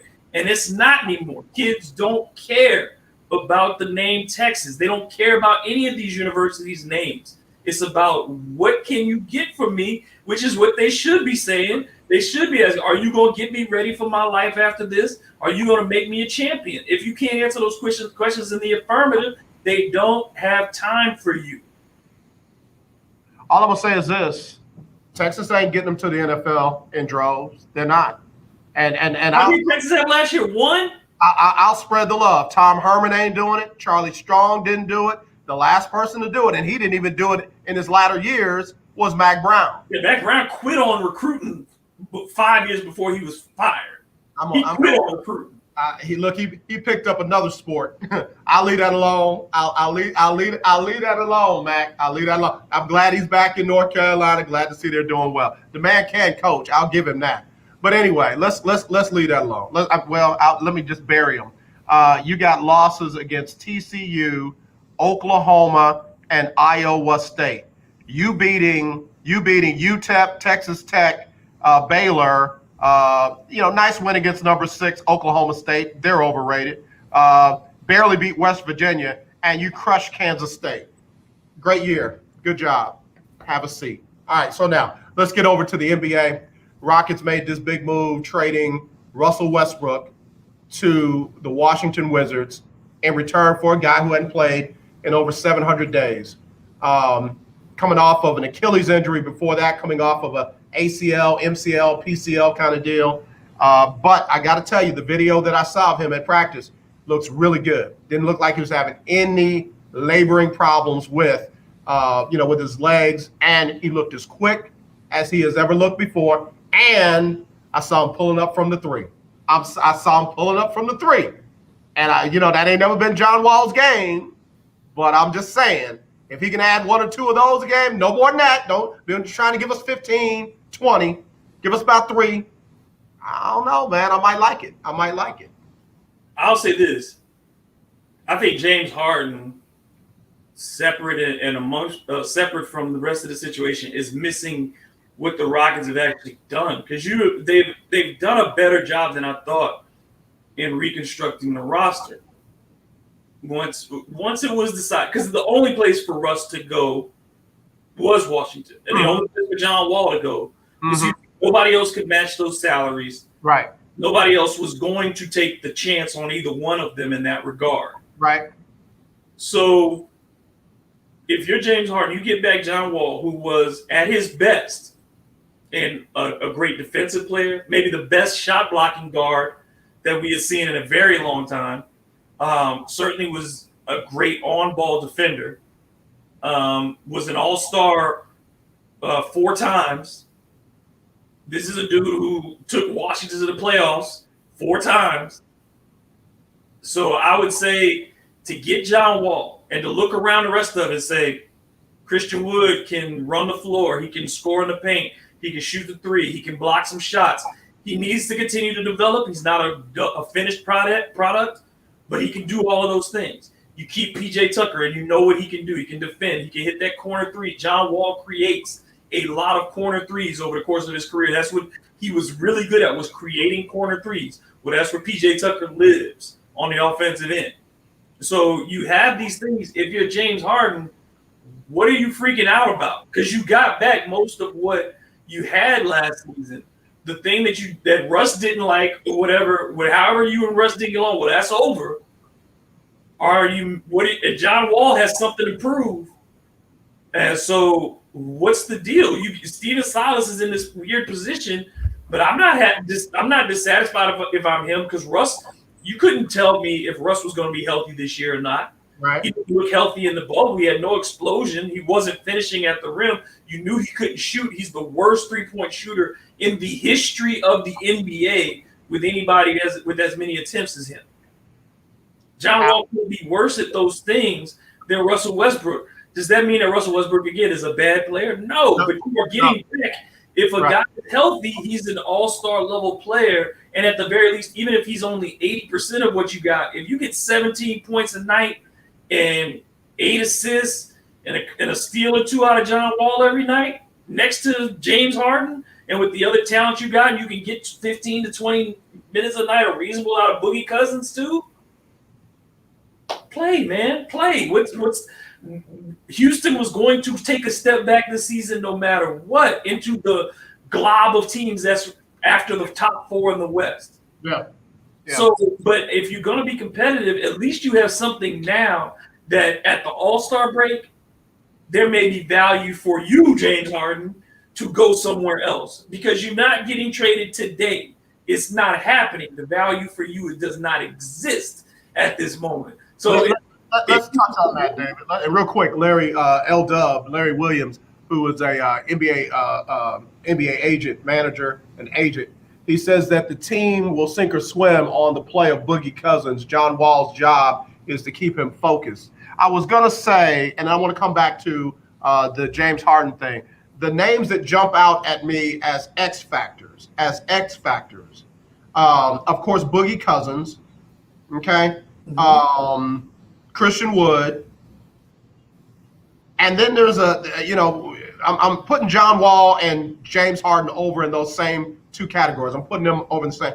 But there's a couple of bench players like Kenyon Martin Jr., like Daniel House, who we know what he can do. Is the head going to be right coming back? And then can they finally get anything out of Ben McLemore and get anything out of guys like Kabaklo and Nwaba? Those are the questions to me, because if that bench can be deeper and you don't have a guy in there that refuses to go past 7 deep, 8 at the most, now you might have something that you can really, build around, as opposed to wearing guys out and being stuck with whatever they give you night after night. And I think that's what Steven Silas was brought in to do, was to vary up and utilize more of these players. You have to create a more egalitarian system on your basketball team.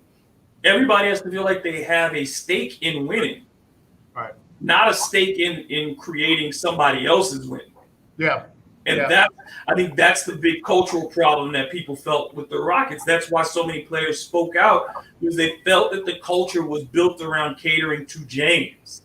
And if that is the case in the team structure, you better be winning championships. Yeah. Because the only player in the league that happens for is LeBron James.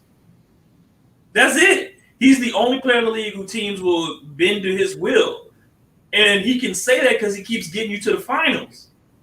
James ain't never gotten anybody to the finals. And right. It's hard to build your culture around one person when that person has not shown that they alone can make you a championship team, then what are you doing? Like, there are very few players in the history of the league that you could say this about. There's Jordan, LeBron, Shaq in his prime, that you could have moved him anywhere and they'd automatically become a finals team.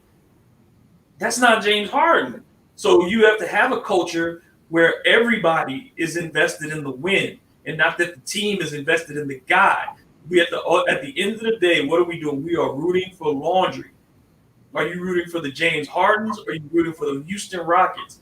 Are you running the James Hardens, or are you running the Houston Rockets?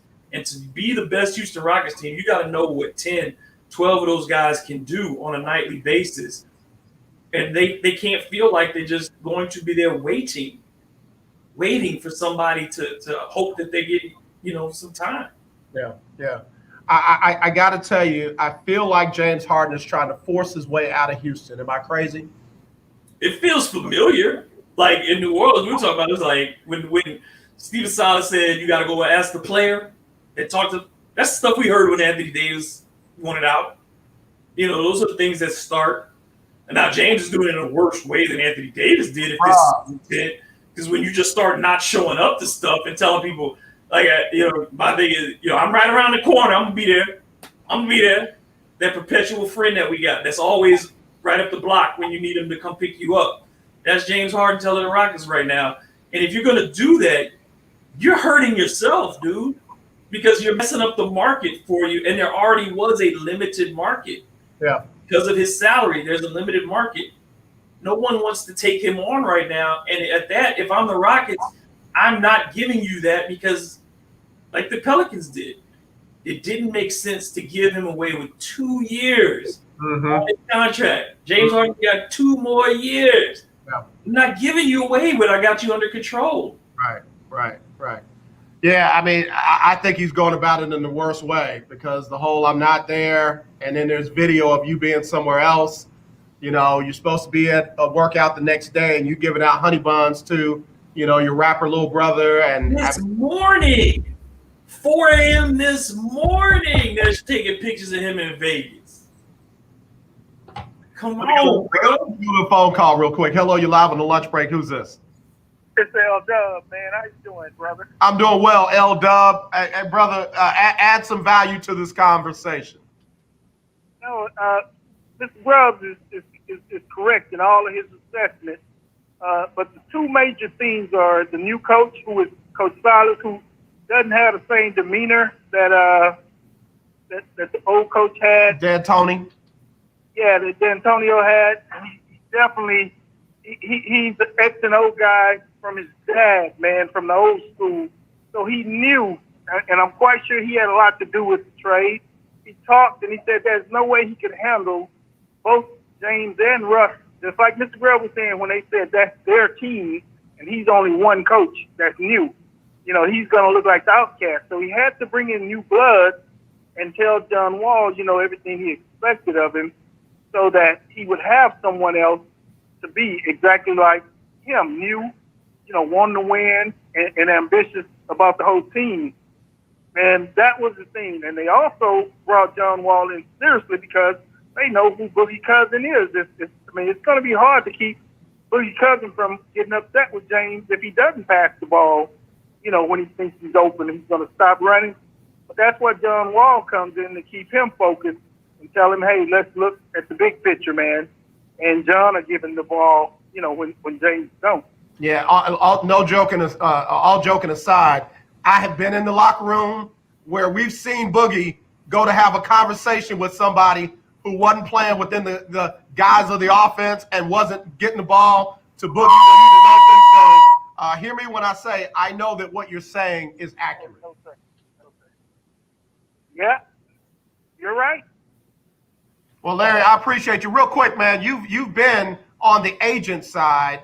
What would you say to James Harden right now about his behavior and about how he is representing himself, even if he's trying to force a trade out of town? Well, the spotlight is on him now. So we can try it with Chris Paul. You can try it with Westbrook. You can try it, every way, the small man ball. So now, James, if it doesn't work, it's you. So regardless of what he comes in to say, he's going to have to take responsibility of how this season goes. And that's going to be indicative of how other people see him. Is he a team player or is he an eye player? So he knows that. James is a very intelligent guy. Yeah, Larry, we appreciate you as always, man. Going to have you on the show one day soon. All right, brother? I'll be around, bro. I appreciate you, man. That's L-Dub, Larry Williams. Appreciate him dialing in. David, let me take a quick break, and we'll come back and we'll wrap this thought up, and then I want to hear what's going on with the Pelicans and who's getting better by all these trades that are happening out here. We'll do all that when we come back with David Grubb next on the lunch break on the legendary KYOK. This segment being brought to you by the Care Team. If you do not have medical insurance and you, like me, need it, you need to call the Care Team at 281-990-1377. That's 281-990-1377. Or listen to this spot. They'll tell you more about what you can do and why. The coronavirus is ravaging our community. Make sure you have health insurance. Let Care Team Insurance assist you with our free medical enrollment assistance program. Call now and see what you qualify for at 281-990-1377. There are over 13 million people without insurance that should qualify for plans starting at $0 to only $50 per month. Care Team has helped thousands of people just like you by providing free enrollment assistance. Don't be taken advantage of by people selling bad or fake insurance. Make sure you have health insurance. Let Care Team Insurance assist you. This is AJ Jones, and KYOK listeners, I want you to call now and see what you qualify for. Plans starting at $0 to only $50 per month at 281-990-1377. That's 281-990-1377. Or visit careteamcares.com. Hey, what's up, everybody? It's AJ Jones with the lunch break on the legendary KYOK AM 1140 at 92.3 FM. It's that time of year when we are reminded of all the things we should be thankful for and that it's more blessed to give than to receive. So with that in mind, on Wednesdays from now through Christmas, we'll give you a chance to win a gift certificate from Butterball. That's right, you can win a gift certificate for a Butterball turkey on Wednesdays on the lunch break between 12 and 2. Just be the right caller, and your Butterball turkey will be on us at the legendary KYOK AM 1140 at 92.3. You're listening to 1140 AM and 92.3 FM. The legendary KYOK. Now let's get back to the lunch break with AJ on the legendary KYOK 1140 AM and 92.3 FM. Segment brought to you by Care Team. The Care Team is the group that can help you get insurance if you don't have it. 281-990-1377. 281-990-1377 or go to careteamcares.com. David, I don't know, man. I keep trying to have a positive outlook, but to me, when you got a guy that's cutting up like that, you got a lot of young guys in, you got a new head coach, you got a new general manager, you're trying to turn this team into a different direction. And I love that Stephen Silas has said, you know, we're not going to be a high-volume 3 team. We're going to have a hybrid offense that's going to do what it needs to do to win from night to night. I like it. And you can see by the type of players that they brought in that they're committed to that. Do you cut the cancer out? Do you try to treat it and keep it? I wouldn't do either. Like, I'm not getting rid of him to lose my value. And people keep saying, well, Timo Fertitta doesn't want. Getting rid of James Harden contract doesn't change. That doesn't help. That doesn't make it easier for him to sell the team. Actually, it makes it worse. Mm-hmm. Because the player's value is directly tied to the value of the franchise. Right. Having James Harden under contract makes the Rockets a more valuable franchise. Yeah. So if he wants to sell the team, if he wants to leverage it, getting rid of Harden doesn't do it because he's got to fill that salary spot. So taking on somebody else with $30 to $40 million is not an improvement. So what you need if you're the Rockets is one thing. You need either ultimately cap relief because James' contract comes off the books in 2 years. So if you're going to take somebody back, you're trying to be able to get a contract you can get out from under, which is not a lot of people at that salary rate. Right. The other part is you need draft picks because you don't have any. So if you're going to do that with a loaded 21 draft, they said the 21 draft, it makes this year's draft looks like garbage. If that's the case, why would you be trading now before you know who has the top picks in the draft? You have to set your franchise up ultimately to win.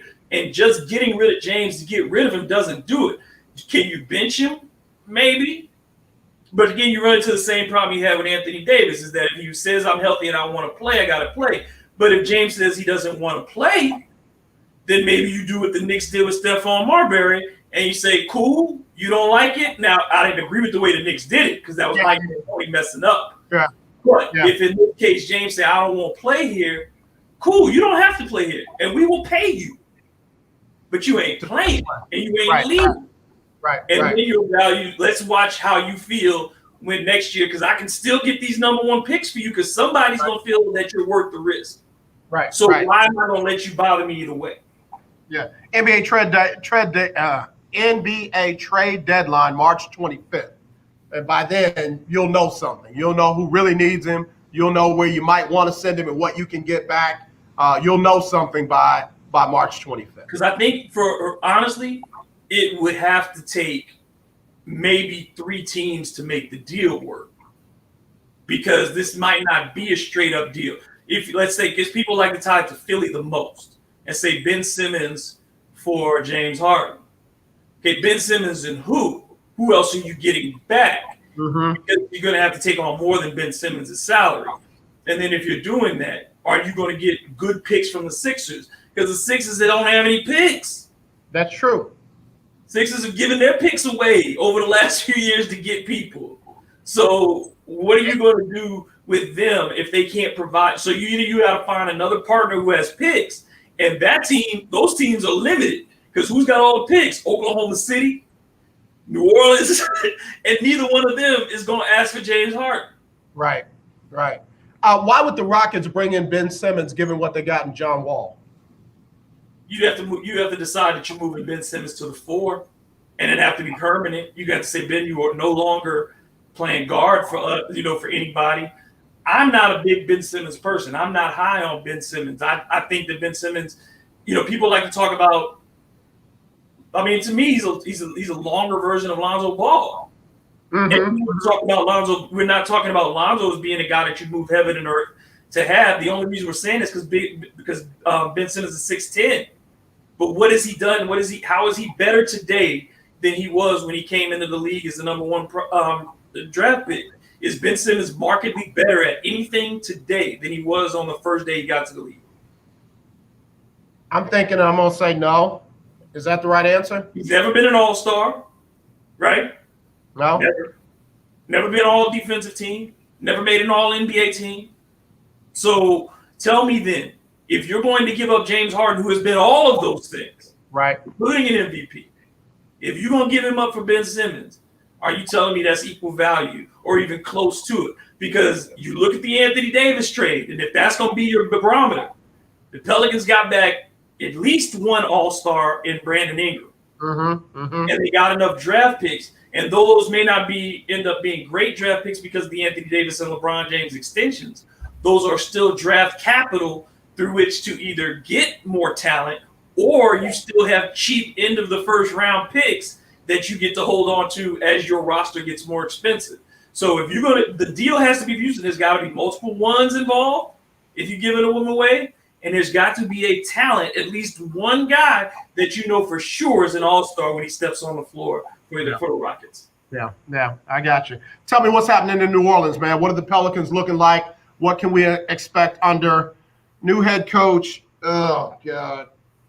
I know you like him now, don't you? They look, man, I'm telling you, look, the players look, I don't judge, I don't judge it. But I'll say this, Brandon Ingram and Zion Williamson love Stan Van Gundy. Brandon Ingram, and that's what's the most important thing. We'll see what the results bear out, and we'll see what it looks like when they really start getting into these practices. Because yesterday was day 1, and they were in that practice for 3 hours, and it was all defense, which for the Pelicans is necessary. I got you. Yeah, people around here was a breath of fresh air. I hear you. Out of practice to hear Zion and Brandon Ingram both say, "Oh man, yeah, that's what we needed." That was encouraging, and I'm still of the mindset that the Pelicans are a below 500 team this year. I just think it's so hard for them, and I don't think they have great depth. But I think that they will be a better team this season. But they couldn't help but be. If Zion's healthy, they can't help but be. If Ingram is healthy, they can't help but be better than they were last year. So I'm not sure, even if they are better this year, unless that defense becomes a top half of the league defense, then I don't know how I'm going to judge this season for them, because I just expect them to be better than they were last year automatically. If they hadn't changed coaches, I'd expect them to be better. So unless there's I want to see some type of seismic shift on the defense before I declare, victory as far as the coaching hire. But it's a good sign that on day 1, the commitment to defense is there. And also Van Gundy's really honest that this team still has a long way to go just with on-court communication. They're a very quiet group. I got you. If they don't talk, they're not going to play defense well. Right. Let's look at this in the West. Here are the teams that didn't make the playoffs. Memphis, Phoenix, San Antonio, Sacramento, New Orleans, Minnesota, and Golden State. How many of those guys really have a legitimate shot to make the playoffs this year? Or better yet, go all out. Put them in. Since they're doing the play-in again, so you still get 11 or 12 teams probably playing the play-in. Yeah, give me the final 8. Give me the final 8. Well, you count. I'll put Lakers in, Clippers are in, Nuggets are in, Portland's in. Okay. Utah's in. That's 5. Okay. Dallas is in. All right. But I don't put Dallas as high as other people. I think Dallas is more like a 7 or an 8. But I put them in right now. Yep. They were a 7 last year. Right. I don't think they're better than they were yet. I don't think they're better. And Porzingis' knee is still a big issue for me. Great question. Right. So then it comes down to I don't think San Antonio gets in this year. I think DeRozan and Aldridge are going to get traded. I think Memphis takes a step back. They didn't add anything to that roster. Phoenix is the biggest question for me because I think Oklahoma City is out. So that leaves room for Phoenix to get in. And I think I don't want to say yes on the Pelicans. I just don't want to say yes on them yet. Okay. I think the Rockets can still get in the playoffs. Okay. So that I put them in the mix. I think even if James Harden comes back and says, I feel like playing, I think they're still a playoff team. That don't mean they're gonna win anything. They don't think they get out the first round. I got you. They got enough talent to be a playoff team. So I think it comes down to like Phoenix. I don't think Sacramento's gonna do it. I don't think San Antonio's gonna do it. I don't think New Orleans is gonna make it. And I don't think Memphis is gonna make it. So that doesn't leave many teams left. You know, like I think Golden State. I give them a legit chance, but I think that there's a trade to be done for Golden State. I agree. Something's happening. Something is going to happen. And to hear that Harden turned down the Warriors, that he said he didn't want to go there because they didn't have Clay. No. And no, I'm sorry, Keith. San Antonio is not in with Harden because I think Harden would kill. You'd have to give up. What would you, if you're San Antonio? What are you giving that would make it worthwhile to Houston? You giving them DeRozan? No. You give them Aldridge? No. You're not. DeJounte Murray doesn't make enough money to cover that gap. Rudy Gay doesn't make enough money. They would have to give up Murray, White, and maybe one of Lonnie Walker too. They'd have to give up all their young players. They don't have enough money. Right. Yeah, they'd have to give up 5-6 players to make that deal. And I just don't see San Antonio going for a short range fix, especially if Pop retires and they turn that team over to Becky Hammond. Right. They're gonna give Becky Hammond that kind of headache. Yeah. San Antonio don't deal with headaches. R.C. Buford ain't doing that. San Antonio don't deal with headaches. They ain't for your headaches. No. Steven Jackson was about as headache as they was going to get in San Antonio. And they haven't had anything close to that since. Well, Becky don't want them headaches. They ain't trying to bring that to San Antonio. Technically, Kawhi Leonard was a headache. Technically. Not on the court. According to Tony Parker and Coach Pop. That's one of Coach Pop's worst moments. I'll just say I mean, that's a relationship that fails. And sometimes relationships fail, but they won a title together. Right. You know what I'm saying? Like at the very least, they won a title together. Right. So you can't take that away from it. They made multiple finals appearances together. Right. So at the end of the day, Kawhi wasn't out there to the point you weren't worried about if Kawhi was going to show up. Right. When he said he was hurt, that's a whole different story. But he showed up to camp. Yeah. He wasn't doing those types of things where you're worried about him subverting the organization. He just didn't want to be there anymore. And sometimes that happens, but he didn't not participate. He just got to the point where it just didn't work. But James is doing something else. James is doing what, he's doing the Anthony Davis kind of thing. And it's just, I don't think it's going to play out the way he wants it to. Because there's no Lakers out there like there was for AD. Right. We gotta go. Tell everybody where they can find you and follow you, DG. At DM Grub on Twitter and Instagram. You can also check the website hitpwithdg.com, and of course the podcast is available on all the platforms. Keep doing what you're doing, brother. Will we see you on Wednesday? Yes, sir. All right, man. Appreciate it. Tell the family we said hello. Thanks for another great show, bro. Thank you. All right, man. David Grubb right there on the lunch break. We got to get ready to go. Sybil Wilkes up with a quick coronavirus update. And then, of course, you've got Donnie McClurkin and the Donnie McClurkin Show. In the morning, you got Erica Campbell and Griff. Your boy will be back right after Dr. Sylvia Cole. And y'all be sure and tune in to her tomorrow morning. I'll be back with Team Texas Susie. Kelsey Nicole Nelson will be one of our guests. Might have another surprise for you as well right here on the lunch break. Y'all have a good one. As always, let's not be divided. Let's be united. I love you. There's nothing you can do about it except wear your mask. Look at my new, y'all look at my new deal. Look at my new deal. I am doing the most. But anyway, wash your hands and give everybody 6 feet. And when you see that racism, kill it. Not the person, the racism. Y'all take care. Have a good one. It's Sybil Wilkes with what you need to know today. For the very first time, the U.S. House has passed a federal bill to decriminalize marijuana. The Marijuana Opportunity Reinvestment and Expungement Act, or the MORE Act, marijuana substances and canceling low-level federal convictions. To you by Black Voters Matter Fund. Visit blackvotersmatterfund.org for more information. I'm Sybil Wilkes. Be informed, be empowered. All I want to be about is you, 'cause I can't live without you. Wherever I go, I want to see you, no matter who's watching me.